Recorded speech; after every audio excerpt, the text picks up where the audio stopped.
মানে অঞ্জলি এমন একটা সময় হয় রাত্রির 1টা, সেখানে 1,00,000 লোকের ওপরে অঞ্জলি দিচ্ছে এবং সেটা ডিভাইডেড করে ভেঙে ভেঙে অঞ্জলি করানো হয়। সে সময় পুলিশের প্রচুর দায়িত্ব থাকে, আমাদের ছেলেদেরও দায়িত্ব থাকে। কেউ 2 দিন আগে থেকে সবাই জেগে, কেউ ঘুমোতে পারছে না, কেন পুজো নেওয়ার একটা ব্যাপার থাকে। ধরুন 1,00,000 লোকের ওপরে পুজো একদিনে নেব, তার জন্য আমরা 24 তারিখ থেকে কাউন্টার খুলে দিই। কিন্তু ব্যাপারটা হচ্ছে কি, মায়ের রূপ সামনে দেখে পুজো দেওয়ার একটা আলাদা আমেজ। মাকে দেখব, মায়ের পুজো দেবো, এটা একটা আলাদা।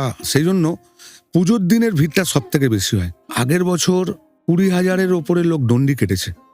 মানে মায়ের কাছে যারা পেয়েছে বা যারা মানত করছে, গঙ্গা সামনেই আমাদের, 200 মিটারের মধ্যে গঙ্গা, 200 মিটারের মধ্যে গঙ্গা, সেখানে গিয়ে চান করবে সকালবেলায়।